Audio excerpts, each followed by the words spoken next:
vous invite à ouvrir dans la deuxième épître de Paul à Timothée, au chapitre 2, versets 22 à 26. Deuxième épître de Paul à Timothée.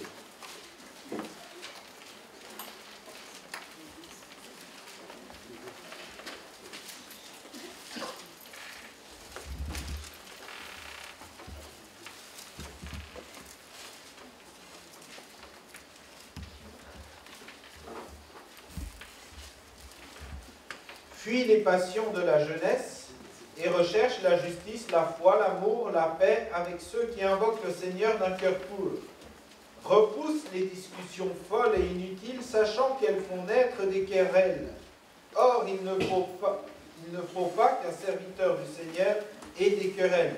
Il doit au contraire être affable pour tous, propre à enseigner, doué de patience. Il doit redresser avec douceur les adversaires, dans l'espérance que Dieu leur donnera la repentance pour arriver à la connaissance de la vérité, et que, revenus à leur bon sens, ils se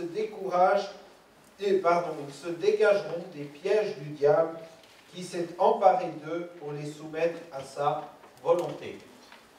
On va aller au chapitre 3, verset 14.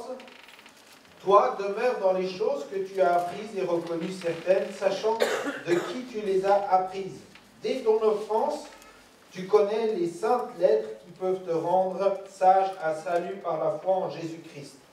Toute écriture est inspirée de Dieu et utile pour enseigner, pour convaincre, pour corriger, pour instruire dans la patience, afin que l'homme de Dieu soit accompli et propre à toute bonne œuvre. Je t'en conjure devant Dieu et devant Jésus-Christ, qui doit juger les vivants et les morts, et au nom de son avènement et de tout son royaume, prêche la parole, insiste en toute occasion, favorable ou non, reprend, censure, exhorte avec toute douceur et en instruisant, car il viendra un temps où les hommes ne supporteront pas la saine doctrine, mais ayant la démangeaison d'entendre des choses agréables, ils se donneront une foule de docteurs selon leurs propres désirs, détournant l'oreille de la vérité et se tournant vers les fables. Mais toi, sois sobre en toutes choses, supporte la souffrance, fais l'œuvre d'un évangéliste, remplis bien ton ministère. Ce contexte de Paul qui écrit à Timothée, est-ce qu'on peut couper le retour là? Parce que j'ai vraiment un écho épouvantable. Voilà, parfait. Vous m'entendez dans la salle? Ok.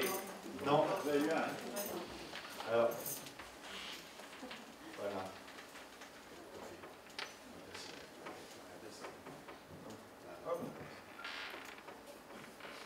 Voilà, donc Paul s'adresse ici à Timothée. Paul, c'est l'enseignant, c'est le formateur, c'est le maître, c'est l'exemple. Et Timothée, c'est ce jeune pasteur qui va marcher, qui va suivre le Seigneur dès son jeune âge, mais qui va devoir apprendre aussi l'exercice du ministère et qui va faire face à bien des difficultés dans son service, bien des défis pour lui, et on sent qu'il a eu des contestations, qu'il a eu des affrontements et qu'il a dû apprendre à maîtriser son vocabulaire, sa façon de répondre, qu'il a dû apprendre en étant à l'école à la fois de Paul, mais aussi à l'école du Seigneur. Et dans cet apprentissage, dans ces lettres, écrites plus tard par Paul, à ce jeune homme, eh bien, il y a tout un enseignement pour nous qui nous est également adressé, même s'il y a des choses qui sont spécifiques pour le service de Paul, eh bien, si ces épîtres nous sont parvenues, c'est qu'elles ont aussi un impact pour nous. Et c'est ce qu'on va voir un petit peu ce matin. Alors, dans ces 3 points, là, cette lecture, en 3 paragraphes, j'ai souligné 3 éléments qui m'ont interpellé: fuir, demeurer et prêcher. Fuir, c'est ce premier paragraphe qu'on a lu. Voilà. C'est ça. Voilà. Fuir. Hop. Non, c'est allé trop loin.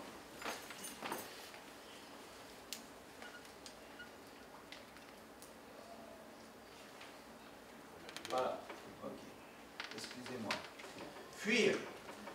C'est ce qu'on a lu au verset 22 du chapitre 2. Fuis les passions de la jeunesse, recherche la justice, la foi et l'amour, la paix avec ceux qui invoquent le nom du Seigneur d'un cœur pur, repousse les discussions folles et inutiles. Paul invite ici Timothée à s'éloigner de ce qui peut distraire son service pour Dieu et à s'attacher à ce qui est vraiment important, vraiment fondamental. Nous sommes dans ce contexte de notre époque où beaucoup de choses peuvent nous distraire de l'œuvre que Dieu a prévue pour nous. Beaucoup de choses peuvent nous éloigner, peuvent accaparer notre temps, accaparer notre énergie, accaparer nos sentiments, accaparer même nos émotions. Et quand on ouvre la télévision, eh bien, on a ici tout un flot de mauvaises nouvelles qui peuvent accaparer nos émotions, qui peuvent faire monter en nous comme une douleur, comme un cri. Mais un cri, pourquoi? Pour quand? Un cri pour quelle efficacité? Est-ce réellement le cri que Dieu a envie que nous poussions en nous-mêmes? Est-ce réellement les sentiments que Dieu a voulu placer en nous-mêmes? Je ne le crois pas. Du moins pas complètement. Et si nous sommes nourris, omnubilés, parce que nous entendons ce que nous vivons par les médias, par tout cela, alors automatiquement nos regards sont sans cesse négatifs, orientés vers le bas, sans cesse terre à terre, liés aux choses d'ici-bas. Mais en tant qu'enfants de Dieu, en tant qu'appelés par le Seigneur, eh bien, nous avons à lever nos regards vers lui. Paul demande à Timothée de fuir les passions de la jeunesse. Fuir les passions de la jeunesse. Oh, ces passions, elles peuvent avoir lieu à tout âge, hein. Particulièrement, bien sûr, à la jeunesse, c'est là qu'elle s'exprime le plus. Mais on peut avoir à tout âge toutes sortes de passions qui nous éloignent de la présence de Dieu. Il va dire également dans 1 Timothée, à 1 Corinthiens, 6, 18, fuyez l'impudicité. Quelque autre péché qu'un homme commet, ce péché est hors de son corps. Mais celui qui se livre à l'impudicité pêche contre son propre corps. Fuir l'impureté. Fuir le monde qui nous entoure et qui voudrait nous accaparer dans notre corps. Et là, il s'agit bien de notre corps, pas uniquement de notre réflexion, mais de notre corps, de notre intégrité physique. Que de sujets, que de possibilités pour anéantir, pour soumettre notre physique, notre intégrité physique à des liens extérieurs. Fuyez, sortir, s'éloigner de cela. Il n'y a pas moyen ici de combattre, il n'y a pas moyen de négocier avec l'impudicité. Il n'est pas écrit, fais des compromis avec les tentations, les difficultés de ce monde. Mais fuis, va-t'en. On se souvient que c'est ce que Joseph a dû faire lorsque, eh bien, la femme de son patron voulait vivre une relation sexuelle avec lui. Il s'est enfui, il est parti. Fuyez l'impudicité. Il dit également dans 1 Corinthiens 10, 14, fuyez l'idolâtrie. Mes frères bien-aimés, fuyez l'idolâtrie. Naturellement, l'homme est enclin à vouloir adorer, à vouloir se représenter Dieu, à vouloir s'attacher à une forme ou à une autre de religion, à vouloir épouser des traditions, à avoir des repères qui soient religieux, qui soient spirituels, qui soient traditionnels. L'homme est enclin depuis toujours à se représenter Dieu sous quelque forme que ce soit. Fuyez l'idolâtrie. J'ai fait une visite cette semaine. J'ai eu l'occasion avec la personne de parler du Notre Père.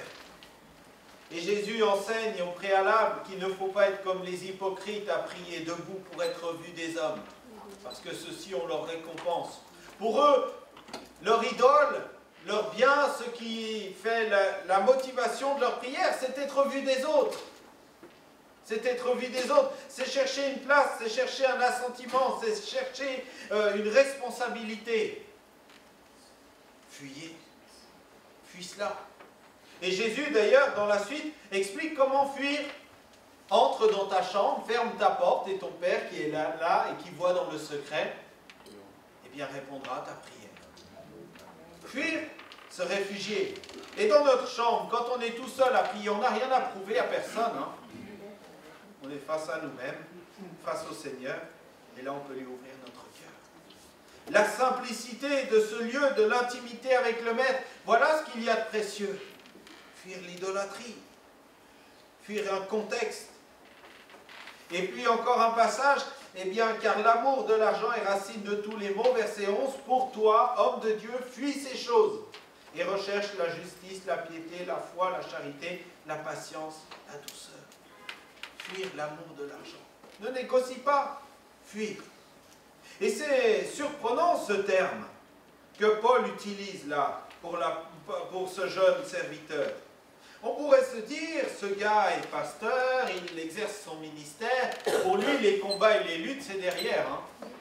Tout est réglé. C'est un homme de sainteté, un bishop international, ou que sais-je, hein, comme titre. Mais non. Fuis, oh jeune homme, fais attention. Fais attention.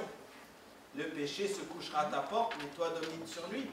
Comme ce que Dieu a dit à Caïn en son temps. Fuir. Également, il utilise le terme, et nous avons vu là, verset 23, repousse les discussions folles et inutiles, sachant qu'elles font naître des querelles. Fuir et repousser. Ça ne paraît pas être positif, ça paraît être plutôt des réactions négatives. Et toutefois, il en va là de l'intégrité de ce jeune serviteur. On lit également dans 1 Timothée 4, 7, repousse les contes profanes et absurdes. Exerce-toi à la piété. Et puis également, 2 Timothée 2, 14, rappelle ces choses en conjurant devant Dieu qu'on évite les disputes de mots qui ne servent qu'à la ruine de ceux qui écoutent. Et verset 16, évite les discours vains et profanes, car ceux qui les tiennent avanceront toujours plus dans l'iniquité. L'impiété, pardon, excusez-moi.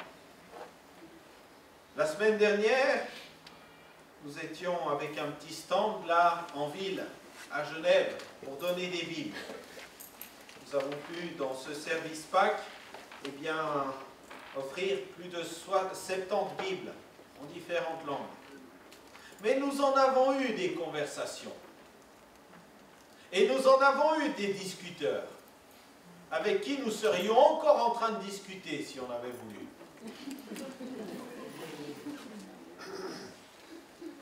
Il y en aura toujours qui viendront, qui voudront couper les cheveux en quatre, comme on dit, qui voudront essayer d'avoir toujours le dernier mot, qui voudront essayer de toujours prouver qu'eux ont raison. Ou nous, on voudra peut-être prouver que nous, on a raison, prétendant, nous, tout connaître et tout maîtriser. Attention, Timothée, les Timothées que nous sommes, évite les disputes de mots, évite les discours vains et profanes, repousse les contes profanes et absurdes. Attention, progressivement, nous pouvons nous laisser introduire, nous laisser entrer dans tout un tas de discussions qui n'ont pas lieu d'être. Alors, il y en a qui sont plus facilement entraînés que d'autres. Moi, je suis plutôt bavard. Mais nous pouvons tous l'être, d'une manière ou d'une autre. Mais attention, parce qu'en cela, Christ n'est pas glorifié. Parce qu'en cela, nous ne faisons pas l'œuvre de Dieu. Et Paul insiste particulièrement avec ce jeune Timothée-là, sur ces points-là, parce que ça devait être un discuteur. Ça devait être quelqu'un qui voulait absolument apporter, dans le bon sens du terme, hein, pas forcément dans le sens négatif du terme, mais apporter le Seigneur, quoi qu'il en coûte, répondre à toutes les questions, à toutes les interrogations. Mais ce n'est pas possible. c'est pas possible. Et c'est tellement pas possible, et parce que comment pouvons-nous répondre à un besoin personnel, individuel et unique? On ne connaît pas exactement les besoins des autres, les questions de ceux qui nous interrogent. Et si nous n'avons pas la direction par l'Esprit de Dieu, nous sommes bien maladroits pour répondre. Combien de fois Jésus répond à côté de ce qu'on lui pose comme question? Non pas qu'il se trompe, mais il répond à la vraie question du cœur de celui qui vient vers lui. Et d'une simplicité déconcertante. Regardez, lisez tous les évangiles. Est-ce que vous voyez à un moment donné Jésus avoir un discours plus long qu'un paragraphe? Le seul moment, je crois que son discours le plus long, c'est celui sur les béatitudes, lorsqu'il est sur la montagne et qu'il enseigne. Mais lorsque les gens viennent l'interpeller, l'apostropher, il va droit au but, il leur répond. Nicodème, il faut que tu naisses de nouveau. Nathanaël, quand je t'ai vu sous le figuier, ainsi il interpelle les cœurs. Il ne va pas discourir pendant des heures. Lorsqu'il m'arrive, eh bien, d'être face à quelqu'un qui tourne en rond autour du pot, je tourne un petit peu avec lui, et après je lui parle de mon témoignage, ce que Jésus a fait concrètement pour moi. Là, il l'accepte ou il le refuse, c'est son choix, mais je le fais.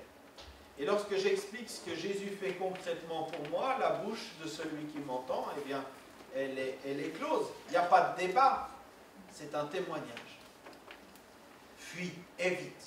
Et il va même aller un peu plus loin, on va juste prendre ces passages, mais évite les discussions folles, les généalogies, les querelles, les disputes relatives à la loi, car elles sont inutiles et vaines.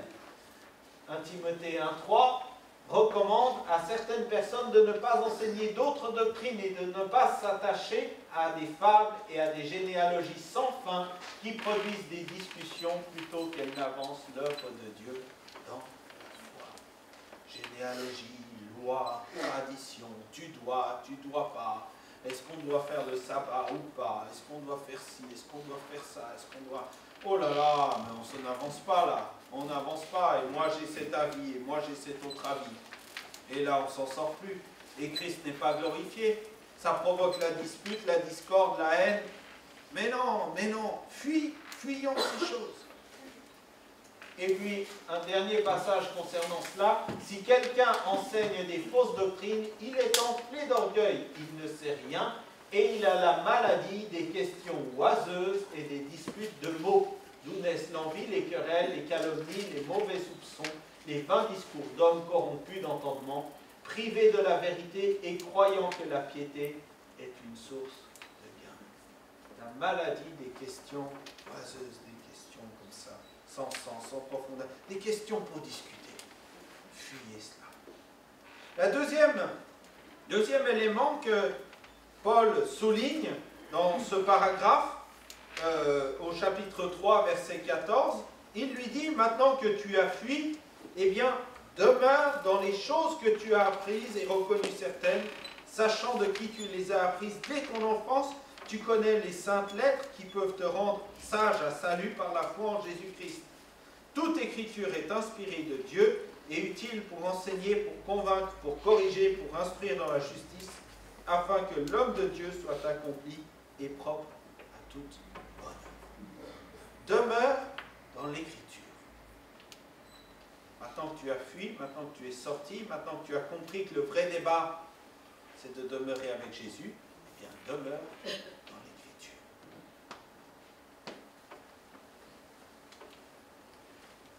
Demeurer.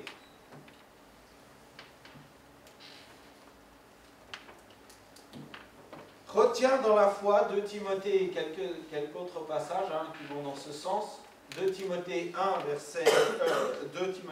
chapitre 1, verset 13. Retiens dans la foi et dans la charité qui est en Jésus-Christ le modèle des saintes paroles que tu as reçues de moi. Et 2 Timothée 2,2. Et ce que tu as entendu de moi en présence de beaucoup de témoins, confie-le à des hommes fidèles qui sont capables de l'enseigner aussi à d'autres. Comment demeurer?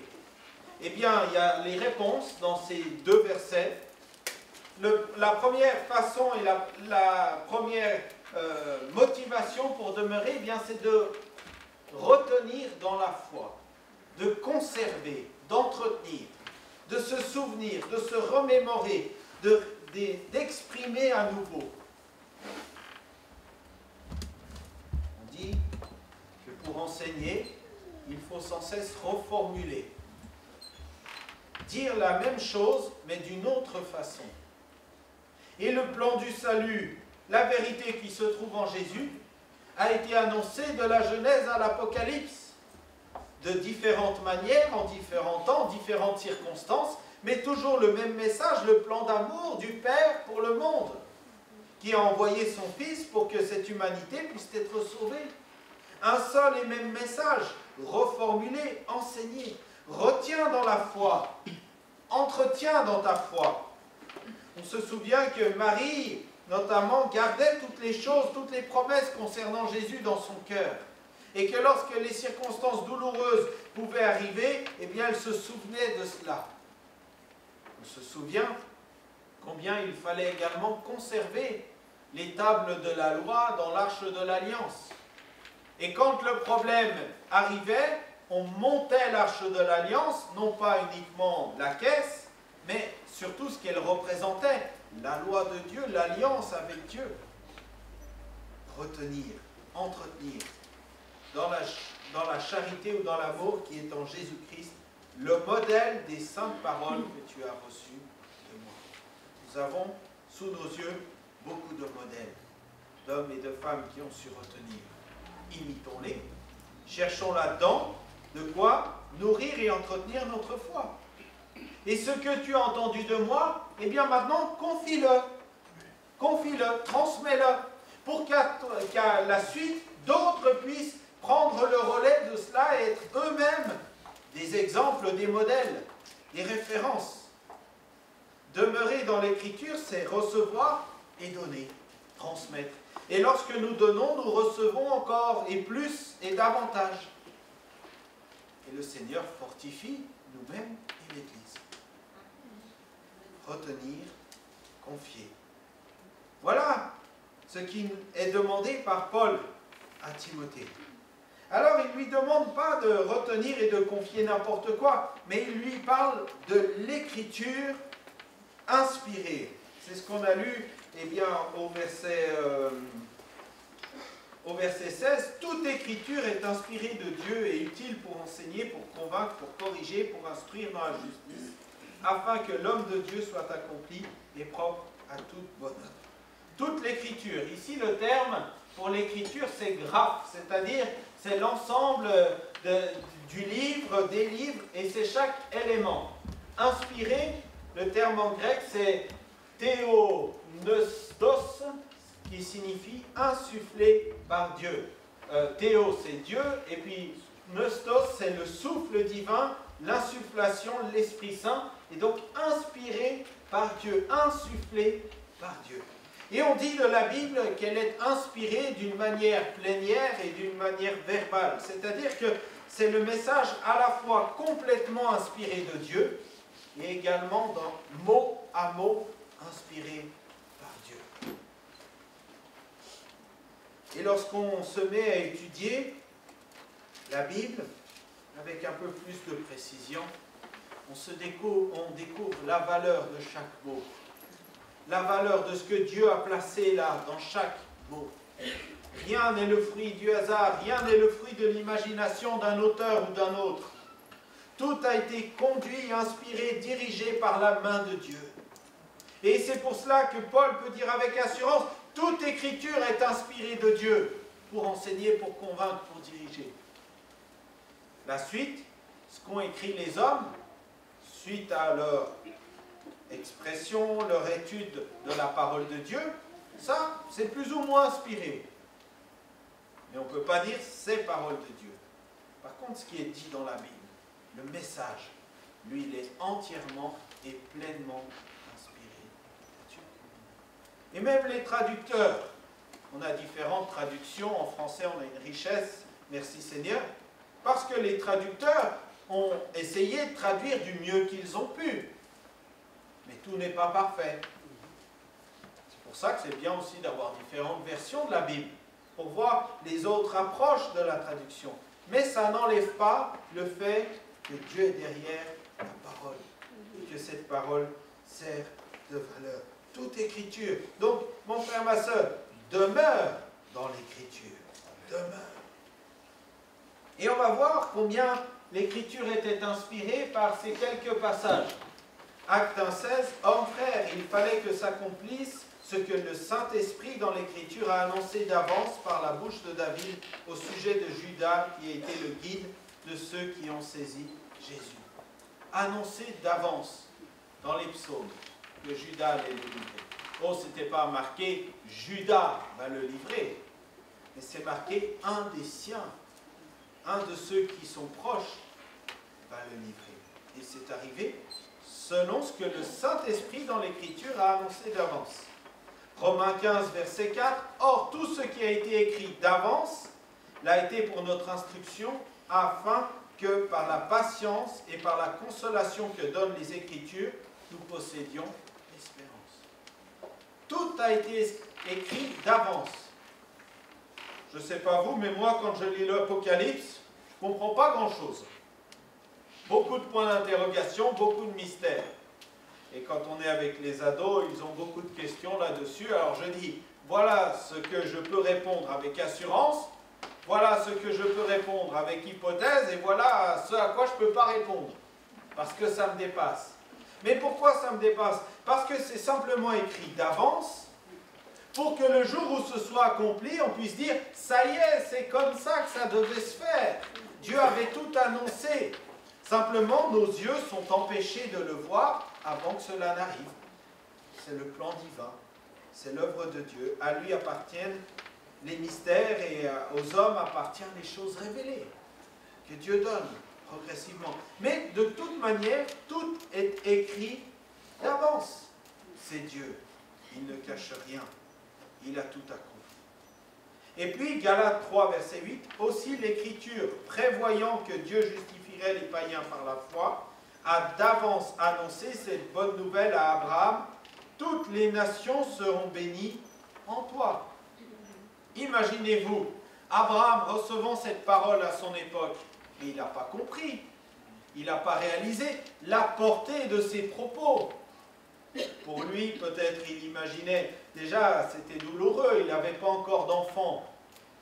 Pour l'instant, sa postérité n'était pas encore là, donc c'était en espérance. Mais il reçoit cette promesse de Dieu. Bon, Dieu ne peut pas mentir.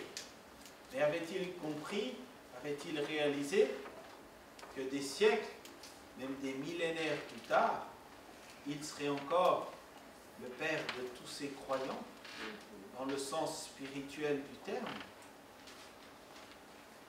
Le Père, l'exemple de la foi, celui qui serait cité dans les églises du XXIe siècle. Mais non, ce n'est pas possible. Jamais il aurait pu imaginer cela. Et pourtant, c'est écrit. L'Écriture prévoyant que Dieu justifierait les païens par la foi. Le plan du salut est déjà annoncé à Abraham et Abraham ne l'a pas encore compris pour lui-même.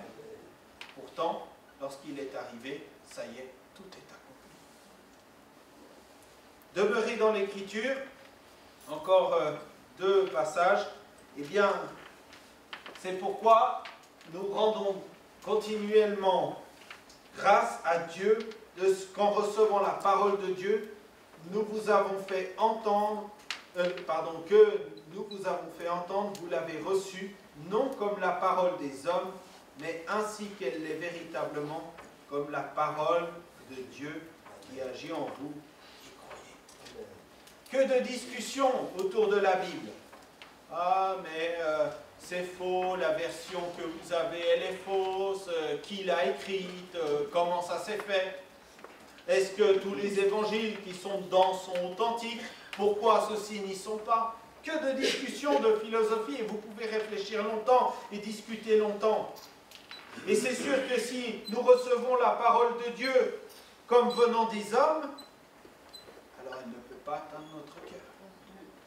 Mais lorsque ces Thessaloniciens ont reçu la parole de Dieu, l'enseignement apporté par l'apôtre Paul, la révélation des Écritures, comme parole véritablement venant de Dieu, alors cette parole a trouvé écho dans le cœur.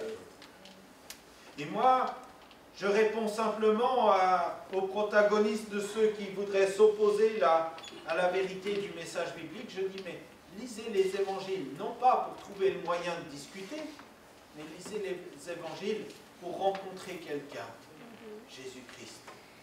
Lisez-les avec un cœur ouvert, réceptif. Parce que si Dieu est derrière, si Dieu est réellement vivant, ça serait bête de passer à côté. Donc lisez-le avec un désir de le rencontrer. Si ce n'est pas authentique, ben, vous n'avez rien à perdre. Et si c'est authentique, vous allez rencontrer le vrai Sauveur. Et s'ils le font de cette manière, ils rencontrent Jésus, ils rencontrent le Sauveur. Et combien même des hommes, des femmes ont des surprises d'entendre ces témoignages venant du Moyen-Orient, des hommes, des femmes qui ont rencontré Jésus au travers d'une lecture du Coran. Parce que le Coran parle de Jésus, parle de Issa, mais lorsqu'ils ont lu, ce n'était pas pour discuter, c'était pour trouver le vrai Sauveur. Et lorsqu'ils ont été interpellés par ces quelques propos du Coran qui sont mensongers sur Jésus, leur cœur s'est attaché à Jésus, ils ont découvert en lui le Sauveur par révélation. Car Jésus se révèle, tantôt d'une manière, tantôt d'une autre, il fait son œuvre. Pour les uns de telle manière, pour les autres autrement. Mais Jésus sauve. Celui qui le cherche, le trouve, parce qu'il se laisse trouver, il se laisse découvrir. Et puis bien sûr la parole de Dieu, c'est encore ce verset d'Hébreux 4,12, est vivante et efficace, plus tranchante qu'une épée quelconque à deux tranchants, pénétrant jusqu'à partager âme et esprit, jointure et moelle, elle juge les sentiments et les pensées du cœur. Demeurez dans la parole. Et puis le troisième point, prêcher la parole. Oh, on peut dire, oh, moi je ne suis pas prédicateur. C'est vrai, tout le monde n'est pas appelé à prêcher l'évangile du haut d'une estrade. Tout le monde n'est pas appelé à devenir pasteur, ancien. Tout le monde n'est pas appelé à annoncer comme ça publiquement, directement. Mais tout le monde est appelé à devenir témoin. Prêcher, ça vient ici du terme kérusso. C'est être un héros, officier comme un héros, ou publier, proclamer ouvertement quelque chose qui s'est passé. Être un héros. Oh là là, témoigner de Christ aujourd'hui, il faut être un héros. Il faut être un héros, il faut y aller. C'est difficile. Dans notre pays, dans notre région, quel combat que d'annoncer l'évangile. Quel combat que de dire à son collègue de travail, je suis chrétien. Et d'être un témoin dans les actes aussi. Quel combat que de dire quelquefois même aux gens de sa propre famille, mais je vais à l'église tous les dimanches. Oh là là, c'est pas possible. Tu n'as pas d'autre chose de mieux à faire le dimanche. Quand même. Il y a le jardin, il y a le foot, il y a ci, il y a ça. Il y a tellement d'autres choses à faire le dimanche. Tu vas à l'église. Mais pourquoi? Quel combat? Oui, mais prêcher, c'est être un héros, officier comme un héros, promulguer quelque chose comme un héros. Et ça s'associe à cette autorité qui est donnée à un homme, là, comme un huissier qui porte un mandat que quelqu'un lui a confié pour le faire appliquer. Christ nous a confié un mandat, celui d'être aussi témoin. C'est une autorité qu'il nous a donnée, mais une responsabilité qu'il nous a donnée. Prêcher, annoncer. Alors, il ne s'agit pas forcément de monter sur une estrade, mais il s'agit déjà de raconter. Et raconter quoi? La parole, ici, c'est dans le sens, le logos, c'est la parole verbale, la proclamation par Dieu, la parole expliquée, enseignée. Jésus a dit en son temps, il faut que je fasse, tandis qu'il est jour, les œuvres de celui qui m'a envoyé. La nuit vient où personne ne peut travailler. Ça vient. D'année en année, on sent la difficulté d'obtenir ce stand biblique. Et d'année en année, je me dis, c'est peut-être la dernière. Et quand je me dis ça, j'ai envie de redoubler d'efforts, redoubler d'action, redoubler dans la persévérance pour y aller. La nuit vient, on ne pourra plus travailler. Mais c'est encore le jour, c'est encore la possibilité d'être rassemblés. Et puis un dernier passage pour ce matin, c'est dans l'Ecclésiaste que nous le trouvons. Celui qui observe le vent ne sème point, et celui qui regarde les nuages ne moissonnera point. Comme tu ne sais pas quel est le chemin du vent, ni comment se forment les eaux dans le ventre de la femme enceinte, tu ne connais pas non plus l'œuvre de Dieu qui fait tout. Dès le matin, sème ta semence, et le soir, ne laisse pas reposer ta main, car tu ne sais point ce qui réussira. Ceci ou cela, si l'un et l'autre sont également bons. Semez la semence. Semez. Le semeur sortit pour semer sa semence. Sans regarder à l'immédiateté du résultat. Sans regarder aux conséquences directes ou indirectes. Semer. Si on est là, qu'on observe le vent, qu'on regarde les nuages, ben c'est bien, hein, coucher dans l'herbe, là, regarder les nuages, on trouve plein de petits dessins dans les nuages. Bon.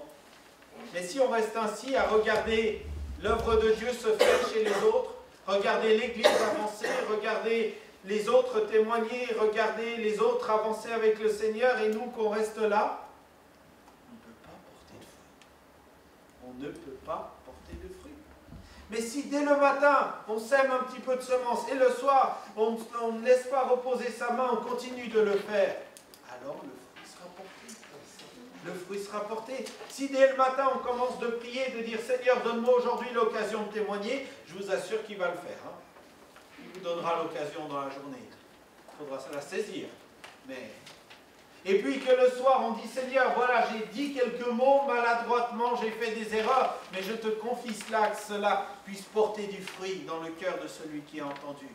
Que tu touches sa conscience, que tu touches son cœur pour qu'il aille jusqu'au salut. » Je vous assure que vous verrez le résultat de cette prière. Jésus lui-même intercède auprès du Père que nous soyons sauvés. Alors si Jésus le fait, vous pouvez le faire. Prêche la parole. Insiste en toute occasion. Favorable ou non, ça peut sembler défavorable. Oh, il y a le vent, il y a les nuages. Si je sème maintenant, le vent va pousser les graines, ou la pluie va les entraîner loin. Non, non, c'est pas maintenant. Je vais attendre qu'il fasse beau, que le temps soit favorable. Bon. Mais non, sème, va, fais, en toute occasion. Car il viendra un temps où les hommes ne supporteront pas la sainerie.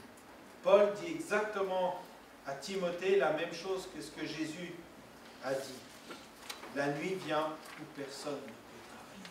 Nous sommes à la fin des temps de la fin. Jésus revient bientôt. Mais semons et ne nous décourageons pas. Prêche la parole. Alors, fuyez ce qui a besoin d'être fui, d'être éloigné de vous, demeurez dans la parole et annoncez-la avec simplicité de cœur, sans chercher quoi, comment, qu'est-ce, mais simplement faisant confiance au Seigneur. Amen. Béni sois-tu, Seigneur, parce que tu as tout prévu de toute éternité pour faire de nous tes enfants. Tu as tout annoncé d'avance. Seigneur, ta parole révèle bien des secrets, des choses dont nous étions ignorants jusqu'au jour où cela a été manifesté à notre cœur.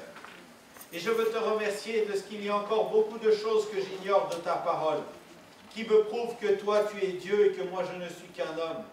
Qui me prouve, Seigneur Jésus, que toi tu tiens toutes choses entre tes mains. Toi tu as tout prévu de toute éternité et moi je ne suis qu'un élément faisant partie de ce plan merveilleux du salut. Béni sois-tu parce que malgré cela je ne suis pas resté étranger, mais tu m'as associé à cette œuvre. Seigneur, je veux te remercier pour Timothée qui en son temps a su œuvrer dans son service. Je veux te faire, Seigneur, la même prière pour nous. Que nous sachions fuir les discussions inutiles, les situations troublantes, là où, Seigneur, il y a l'impudicité, où il y a l'impureté, Seigneur, que nous sachions nous éloigner promptement de toutes ces situations. que nous sachions demeurer dans ta parole, avec fidélité, avec piété, avec droiture de cœur, avec un cœur repentant, avec une soumission comme des disciples aux pieds du Maître. Seigneur, sois le Maître, que nous soyons tes disciples, et que nous sachions également semer cette semence. Si le vent vient, si les nuages viennent, si la tempête fait rage à l'horizon, que cela ne nous décourage pas, et que nous sachions faire chaque jour un petit peu de ce travail, de cette mission que tu nous as confiée. Garde-nous, Seigneur, dans ce travail, dans cette fidélité. Arme-nous, mon Dieu, et que ton œuvre aille de l'avant, jour après jour. Nous lisons dans les Actes des Apôtres qu'il s'ajoutait chaque jour à l'Église ceux qui étaient sauvés. Nous aimerions, Seigneur, voir chaque jour des personnes nouvelles au milieu de nous. Quel privilège ça serait! Mais Seigneur, ça ne peut pas se faire si nous ne sommes pas. Et nous voulons, je veux pour ma part, relever ce défi également. Béni sois-tu, Seigneur, pour ta fidélité. Merci parce que on n'est pas seul lorsqu'on se met à t'obéir. Tu es avec nous. Tu nous fortifies, tu nous soutiens, tu nous encourages dans cette marche pour que le fruit qui soit porté revienne à toi. Car à toi toute la gloire, au siècle des siècles, Jésus, mon roi. Amen.